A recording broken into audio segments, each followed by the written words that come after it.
Hello दोस्तों, नमस्कार। मेरा नाम है राशिद अली और मेरे चैनल का नाम है CS स्टडी BC। मैं आपकी तैयारी करा रहा हूँ BA थर्ड सेमेस्टर और BCom थर्ड सेमेस्टर, जिसमें आपका एक ऑब्जेक्टिव पेपर आएगा मानवीय मूल्य और पर्यावरण अध्ययन। क्योंकि इसके 100 क्वेश्चन आएंगे और 100 क्वेश्चन आएंगे, इसमें 2 घंटे का पेपर होगा आपका ये। ठीक है भाई। क्योंकि मां शाकुंभरी यूनिवर्सिटी की आपकी डेट शीट तो आई गई है, क्योंकि आपके जो है 10 जनवरी का पहला पेपर है हिंदी का और 19 जनवरी से बीकॉम वालों के पेपर है। बीकॉम फर्स्ट सेमेस्टर या थर्ड सेमेस्टर वाले हो, उनके भी पेपर 19 जनवरी से है।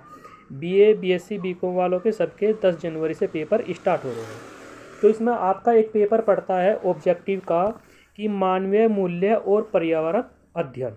इसमें मैं आपकी तैयारी करा रहा हूँ कि किस टाइप के क्वेश्चन इसमें आपके देखने को मिलेंगे, किस टाइप के देखने को नहीं मिलेंगे।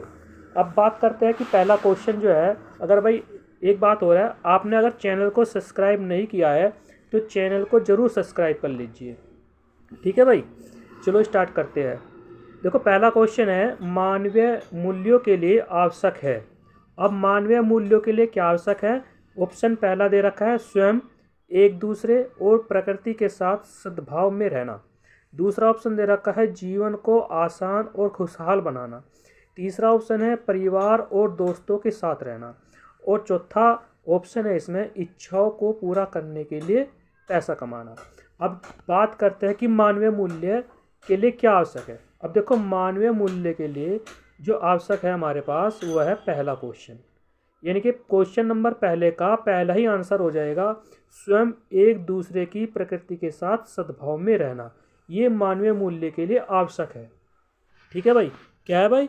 मानवीय मूल्य के लिए आवश्यक है कि सभी व्यक्ति सभी समाज में एक दूसरे के साथ रहे, प्राकृतिक के साथ रहे, सद्भाव के साथ रहे। ठीक है भाई, तो इसमें पहला ऑप्शन राइट हो जाएगा। दूसरा ऑप्शन इसमें क्वेश्चन नंबर 2, आदर्शवादी किस पर सबसे अधिक बल देता है?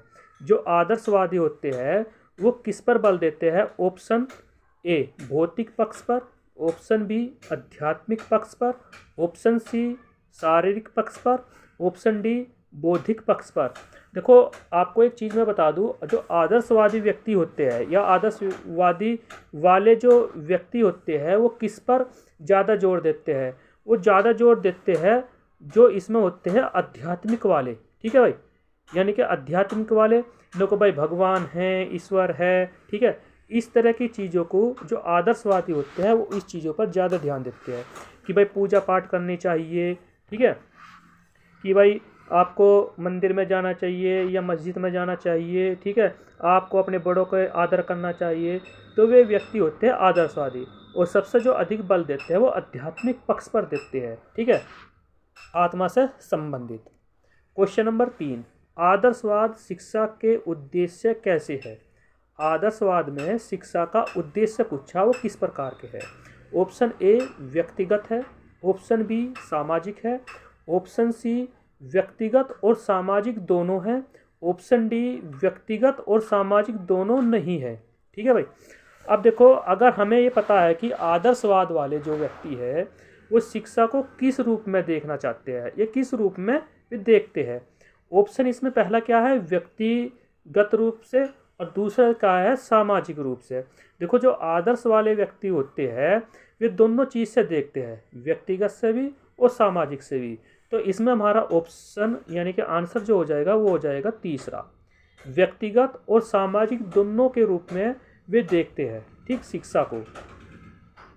ठीक है भाई। क्वेश्चन नंबर 4, प्रश्न नंबर 4, आदर्शवाद के अनुसार पाठ्यक्रम विशेष रूप से कौन सा है? अब आदर्शवाद के अनुसार हमें बताना शिक्षा का जो पाठ्यक्रम है विशेष रूप से किस प्रकार का है। ऑप्शन ए, बाल केंद्रित है। ऑप्शन बी, विचार केंद्रित है। ऑप्शन सी, अनुभव केंद्रित है। और ऑप्शन डी, क्रिया केंद्रित है। ठीक है भाई, तो इसमें आपको मैं बता दूं, जो आदर्शवाद है पाठ्यक्रम पर किस पर जोर देता है? वो देता है आपके बाल केंद्रित पे। ठीक है भाई, किस पे देता है? बाल केंद्रित पे ज़्यादा जोर देगा वो। ठीक है भाई। क्वेश्चन नंबर 5, गांधी जी के जीवन दर्शन का सर्वश्रेष्ठ तत्व कौन सा है? ठीक है भाई, कौन सा उन गांधी जी ने, देखो वे सबसे पहले बात करते थे कि अहिंसा परमो धर्म है। गांधी जी का एक सर्वश्रेष्ठ तत्व था कि अहिंसा परमो धर्म था, ठीक, यह सत्य था, क्योंकि इन दो चीज़ों के आधार पर ही गांधी जी अपना आंदोलन किया करते थे। ठीक है, अब ऑप्शन क्या दे रखा है? पहला ऑप्शन दे रखा कि जो जीवन दर्शन था गांधी जी का वो सत्य पर आधारित था, ऑप्शन बी अहिंसा पर आधारित था, ऑप्शन सी बौद्धिकता पर आधारित था, और ऑप्शन डी राजनीति पर आधारित था। क्योंकि गांधी जी भौतिकवाद भी थे, अहिंसा भी थे, सत्यवादी भी थे, और राजनीतिक के पूरे मतलब ज्ञाता भी थे। क्योंकि इन्होंने, गांधी जी ने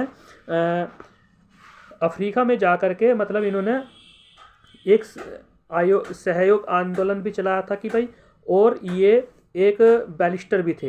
ठीक, महात्मा गांधी जी एक बैरिस्टर भी थे, यानी कि इन्होंने कानूनी पढ़ाई कर रखी थी, कानूनी लॉ कर रखा था। तो गांधी जी के जीवन का जो दर्शन का सर्वश्रेष्ठ तत्व है वो था इनका सत्य। ऑप्शन ए राइट हो जाएगा भाई। ठीक है, ऑप्शन ए राइट हो जाएगा। गांधी जी का जो दर्शन है वो सत्य पर आधारित था। ठीक है भाई sorry. Question number 6, Gandhi ji किस प्रकार के शिक्षा शास्त्री थे? ठीक है भाई, अब गांधी जी को इसमें ये बताना कि आप ऑप्शन पढ़ लीजिए। आदर्शवादी थे, प्रतिवादी थे, प्रयोजनवाद थे, या यथार्थवाद थे। ठीक है भाई, गांधी जी किस प्रकार के शिक्षा शास्त्री थे, यानी कि गांधी जी ने किस पर ज़्यादा जोर दिया। ठीक, अब गांधी जी जो थे इसमें ऑप्शन ए राइट हो जाएगा, आदर्शवादी थे। ठीक, गांधी जी क्या थे? आदर्शवादी थे, क्योंकि ये भी पूजा पाठ पर विशेष ध्यान दिया करते थे। ठीक है भाई, next question, question number 7, Gandhi ji के अनुसार साक्षरता क्या है? ठीक है भाई, अब गांधी जी ये कह रहे हैं कि भाई मेरे अनुसार, यानी कि जो सीख रहे हैं आप, पहली से लेकर के आप पढ़ रहे हो, और मतलब इंटर भी कर लिया आपने, बीए भी कर ली, डिग्री भी कर ली, नेट क्वालिफाई भी कर लिया, तो इसके अनुसार आप उस टाइम पे क्या था कि साक्षरता का क्या मतलब था? ऑप्शन पढ़ लेते हैं। शिक्षा का अंत है, ऑप्शन बी शिक्षा का प्रारंभ है, ऑप्शन सी शिक्षा का न प्रारंभ है न अंत है, केवल एक साधन है, और ऑप्शन डी उक्त तीनों अशुद्ध है। ठीक है भाई, क्वेश्चन नंबर 7 का, ठीक है, अब देखो क्वेश्चन नंबर 7 का जो आंसर हो जाएगा वो हो जाएगा, आप तीसरे के साथ चले जाओगे। ठीक है गांधी जी के अनुसार जो साक्षरता है, शिक्षा का न तो प्रारंभ होता है और न ही अंत होता है, केवल एक साधन है।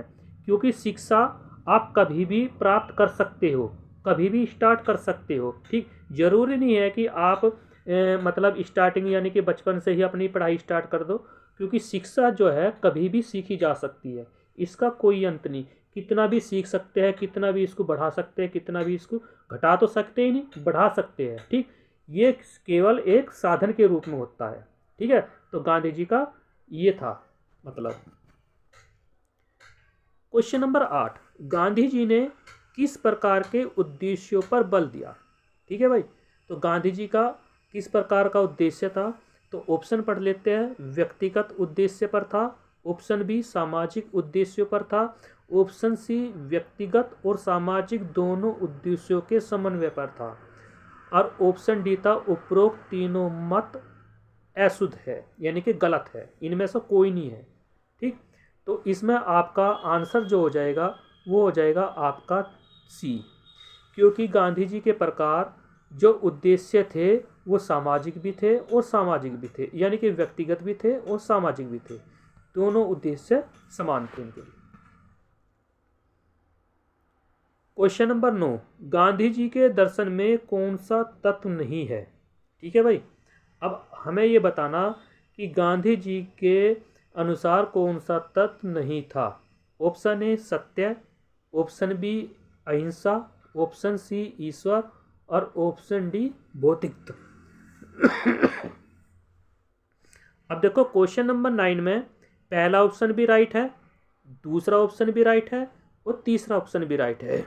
ठीक है, अब गांधी जी का जो दर्शनवाद था वो किस पर आधारित नहीं था, वो था भौतिकतावाद पर आधारित नहीं था भाई। ठीक, क्योंकि गांधी जी सत्य अहिंसा परमो धर्म है, यानी कि गांधी जी सत्य अहिंसा ईश्वर पर ज्यादा तत्व के दर्शन शास्त्र थे, भौतिकतावाद पर बिल्कुल भी ध्यान वे दे नहीं करते थे। ठीक है भाई।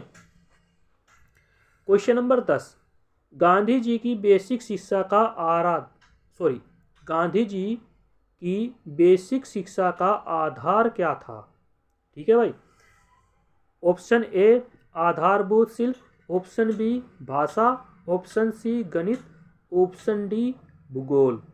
अब गांधी जी की जो बेसिक शिक्षा थी वो किस पर आधारित थी, आधारभूत शिल्प पे थी। क्योंकि गांधी जी ये कह रहे थे कि एक हाथ में शिक्षा और दूसरे हाथ में शिल्प कार्य, यानी कि दोनों हाथ में लड्डू होने चाहिए। गांधी जी का मतलब ये था कि गांधी जी ये चाहते थे कि बालक मतलब वो दक्ष भी होना चाहिए किसी एक वस्तु के अंदर यानी कि उस पर कोई ना कोई काम आना चाहिए, और शिक्षा भी होनी चाहिए। क्योंकि उनका मत सही था। मान लिया आपकी बाई चांस कभी कोई नौकरी ना लगी, ठीक, तो आप दूसरे उससे अपनी रोजी रोटी कमा सकते हो। मान लिया आज हमने पढ़ा है, कोई काम नहीं सीखा, तो क्या है, मान लिया नौकरी नहीं लगी तो बेरोजगार हो गए।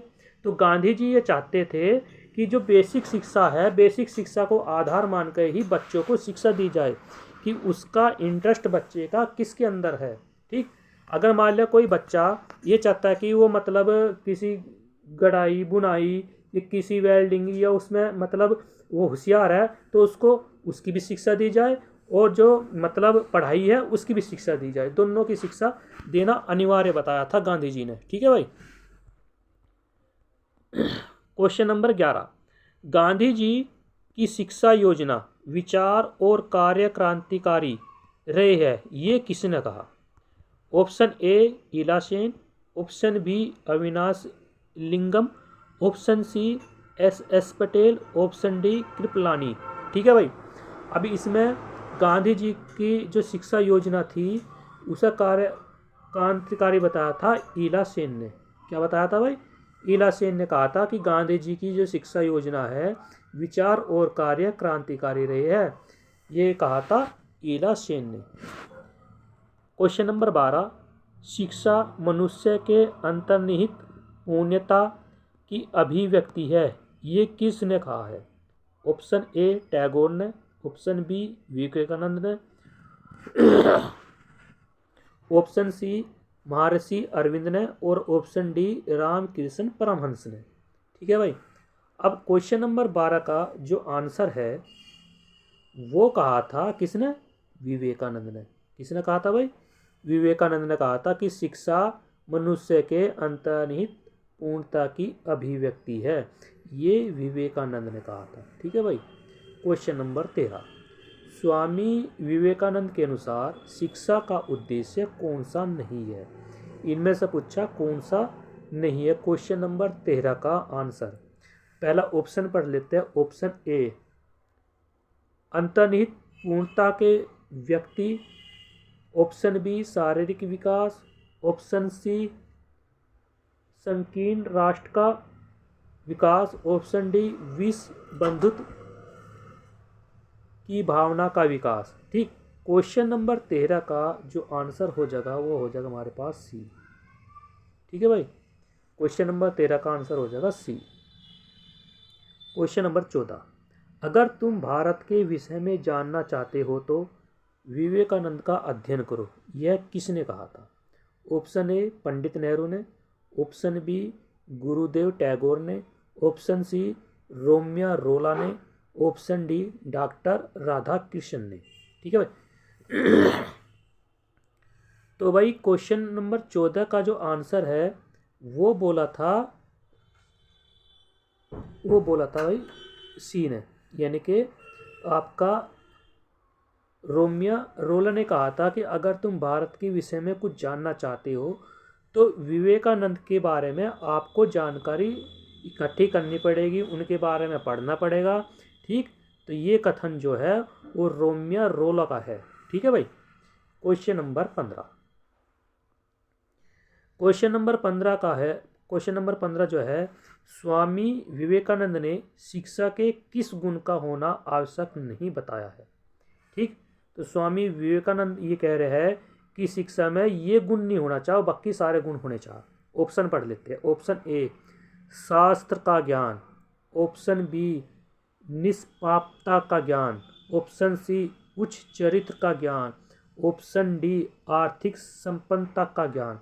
क्वेश्चन नंबर 15 का जो आंसर है वो आंसर है आर्थिक संपन्नता का। आर्थिक संपन्नता का होना जरूरी नहीं है, बाकी सारे जरूरी है। शास्त्र का ज्ञान भी होना जरूरी है शिक्षा में, निष्पापता का ज्ञान भी होना जरूरी है, और उच्च चरित्र का होना भी बिल्कुल आवश्यक है, पर आर्थिक संपन्नता का होना जरूरी नहीं है शिक्षा के लिए। ठीक है भाई। क्वेश्चन नंबर 16, टैगोर किस प्रकार के प्रचारक थे? अब जो टैगोर थे वो किस प्रकार के मतलब प्रचारक थे? ऑप्शन ए व्यक्तिगतवादी, ऑप्शन बी साम्यवादी, ऑप्शन सी मानवतावादी, ऑप्शन डी भौतिकतावादी। क्वेश्चन नंबर 16 का जो आंसर हो जाएगा वो हो जाएगा सी। टैगोर जो थे मानवतावादी के विचारक थे। ठीक, मानवतावादी के विचारक थे रविंद्रनाथ टैगोर। क्वेश्चन नंबर 17, मानव कारक क्या है? ठीक है भाई। क्वेश्चन नंबर 17 का मानव कारक क्या है? ऑप्शन पढ़ लेते हैं। ऑप्शन ए सामाजिक आर्थिक कारक के सूक्ष्म और मैक्रो मुद्दे, ऑप्शन बी मानव के अंतःक्रियात्मक शारीरिक मनोवैज्ञानिक और सामाजिक नैतिक पहलू, ऑप्शन सी मानव व्यवहार की संपूर्ण अवधारणा, और ऑप्शन डी था उपरोक्त में से कोई नहीं। क्वेश्चन नंबर 17 का जो आंसर हो जाएगा वो हो जाएगा बी। ठीक है भाई, क्या हो जाएगा? बी हो जाएगा। मानव के अंतःक्रियात्मक शारीरिक मनोवैज्ञानिक और सामाजिक नैतिक पहलू है मानव कारक के, ये है भाई इसमें। क्वेश्चन नंबर 18, नौकरी विश्लेषण एक है खाली स्थान दे रखा को परिभाषित करने वाली सूचना को सुरक्षित करने और रिपोर्ट करने के लिए एक व्यवस्थित प्रक्रिया है, तो किसके अंतर्गत आता है? ऑप्शन ए विशिष्ट कार्य है, ऑप्शन बी विशिष्ट उत्पाद है, ऑप्शन सी विशिष्ट सेवा है, या ये सभी है। क्वेश्चन नंबर 18 का जो आंसर हो जाएगा वो हो जाएगा ए विशिष्ट कार्य। नौकरी विश्लेषण एक विशिष्ट कार्य को परिभाषित करने वाली सूचना को सुरक्षित करने और रिपोर्ट करने के लिए एक व्यवस्थित प्रक्रिया है। क्वेश्चन नंबर 19, इसके लिए जिम्मेदार कारक क्या है कि HRM का विकास क्या है? क्वेश्चन नंबर 19, ऑप्शन ए वैज्ञानिक प्रबंधन का विकास और सामाजिक जिम्मेदारी की भावना जागृत करना, ऑप्शन बी उपलब्ध मानव संसाधन प्रभावी रूप से लागत को कम करने और उत्पादन को अधिकतम करने की समस्या है, ऑप्शन सी तकनीकी कारक, श्रमिकों के बीच जागृत सरकार का रवैया, सांस्कृतिक और सामाजिक प्रणाली, और ऑप्शन डी इसमें है सभी। ठीक भाई, इसमें ऑप्शन जो हो जाएगा, जो इसका आंसर हो जाएगा वो हो जाएगा सी। ठीक, क्या हो जाएगा? ऑप्शन सी हो जाएगा कि तकनीकी कारक, श्रमिकों के बीच जागृत करना है, सरकार का रवैया, सांस्कृतिक और सामाजिक प्रणाली। ठीक, ये HRM का विकास है। क्वेश्चन नंबर 20, निम्नलिखित में से कौन कंपनी के भीतर उपलब्ध कौशल का वर्णन करता है? ठीक है भाई, तो इसमें ये बता रहा जो कंपनी के भीतर मतलब कर्मचारी होते हैं उनको कौन से कौशल का वर्णन करना चाहिए, वो कौन बताता है? ऑप्शन ए मानव संसाधन सूची, option B HRIS, option C कौशल सूची, और ऑप्शन डी प्रबंधन आविष्कार। इसमें आपका आंसर पहला हो जाएगा कि मानव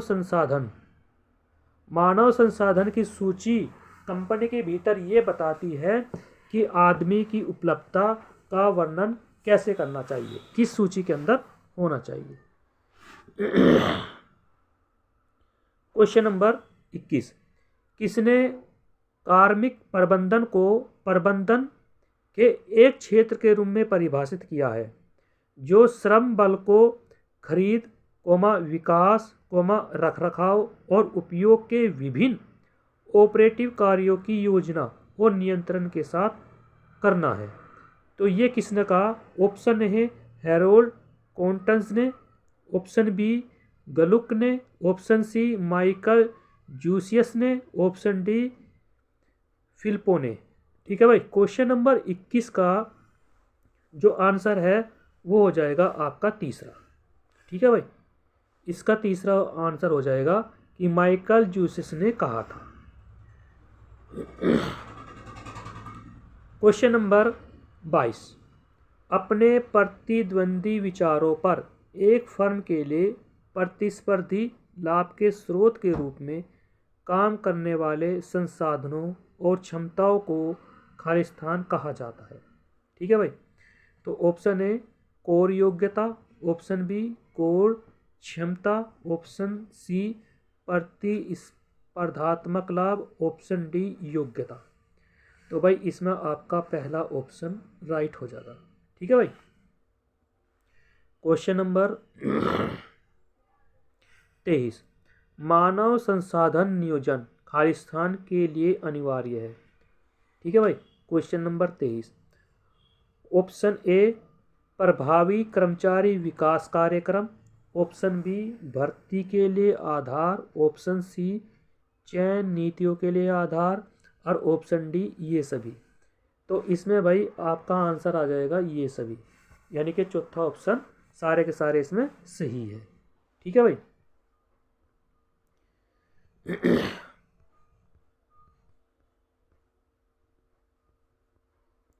क्वेश्चन नंबर 24, नौकरी विश्लेषण, HR प्लानिंग, भर्ती, चयन, प्लेसमेंट, इंडक्शंस और आंतरिक गतिशीलता कुछ महत्वपूर्ण कार्य है जो HRM के अंतर्गत आते हैं। ऑप्शन ए एकीकरण समारोह, ऑप्शन बी विकास, ऑप्शन सी रखरखाव, ऑप्शन डी खरीद समारोह। क्वेश्चन नंबर 24 का आंसर इसमें हो जाएगा डी। ठीक है भाई, ऑप्शन डी हो जाएगा खरीद समारोह।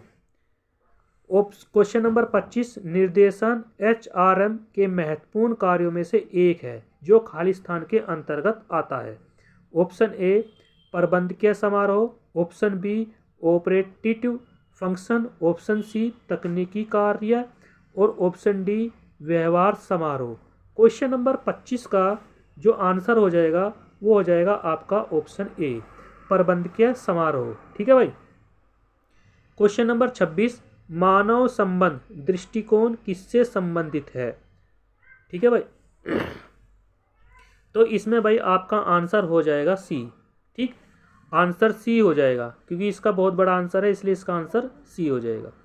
क्वेश्चन नंबर 27, निम्नलिखित में से कौन नौकरी विश्लेषण के लिए जानकारी एकत्र करने की विधि है। ऑप्शन ए प्रश्नावली विधि, ऑप्शन बी अनुपात विश्लेषण, ऑप्शन सी अनुकूल मॉडल और ऑप्शन डी ट्रेड विश्लेषण। क्वेश्चन नंबर 27 का आंसर हो जाएगा ए।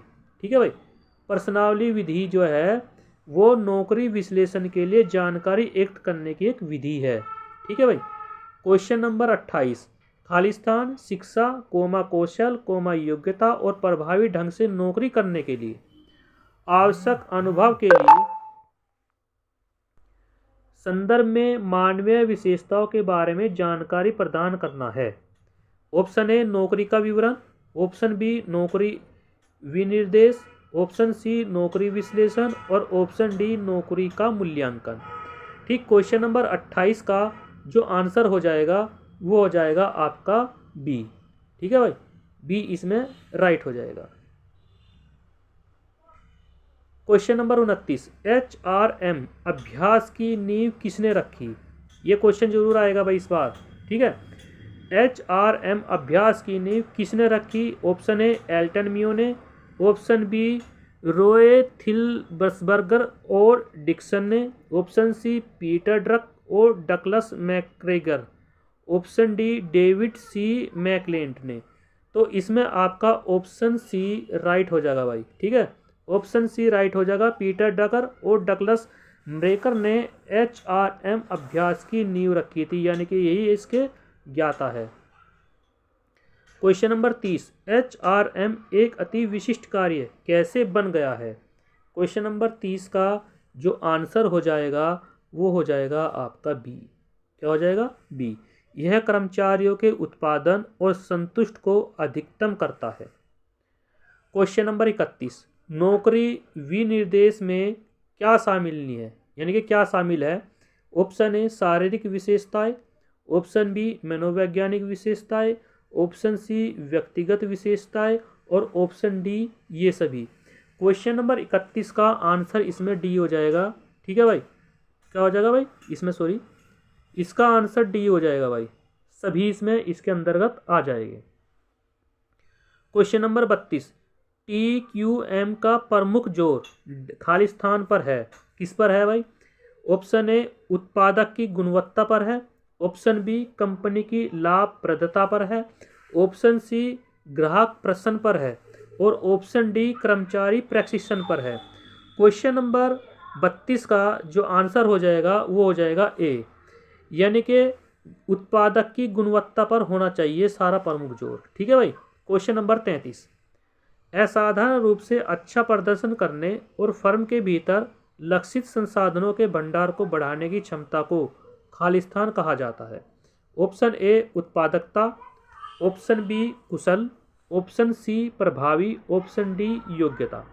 तो ऑप्शन डी इसमें राइट आ जाएगा, योग्यता। ठीक है, बढ़ाने की क्षमता को योग्यता कहा जाता है। HRM का दायरा क्या है? ठीक है भाई, क्वेश्चन नंबर 34 में इसका जो आंसर हो जाएगा वो हो जाएगा सी। ठीक है भाई। क्वेश्चन नंबर 35, नियंत्रण का महत्व क्या है? तो नियंत्रण का महत्व जो है इसमें आंसर हो जाएगा पहला।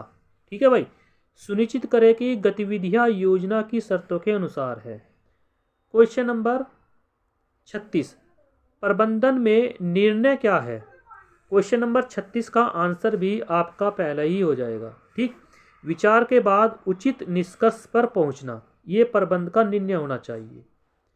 क्वेश्चन नंबर 37, एक इकाई या संयंत्र में काम करने वाला एक कर्मचारी जो उस देश का नागरिक होता है जिसमें इकाई या संयंत्र स्थित होता है, लेकिन जहां इकाई या संयंत्र किसी अन्य देश में मुख्यालय वाले संगठन द्वारा संचालित होता है, तो ये कहाँ का है भाई? ऑप्शन ए इसमें क्या है? क्वेश्चन नंबर 37 का जो आंसर हो जाएगा वो हो जाएगा बी, मेजबान देश राष्ट्रीय। ठीक है भाई। क्वेश्चन नंबर 38, मात्रात्मक तकनीक को संदर्भित करता है। ठीक, क्वेश्चन नंबर 38 का जो आंसर हो जाएगा वो हो जाएगा सभी, इसके अंदर सभी आ जाएंगे। क्वेश्चन नंबर 39, स्टाफिंग में शामिल होता है। क्वेश्चन नंबर 39 में क्या शामिल होता है? बस सभी शामिल होता है, कार्यभार का आंकलन करना, समाप्ति और कर्मियों की नियुक्ति करना, ये सभी स्टाफिंग के अंदर आते हैं। क्वेश्चन नंबर 40, छुट्टी, सेवानिवृत्ति, मृत्यु, स्थानांतरण, निर्वहन आदि के कारण जनशक्ति के औसत नुकसान के आधार पर जनशक्ति की आवश्यकता की गणना किसके आधार पर की जाती है?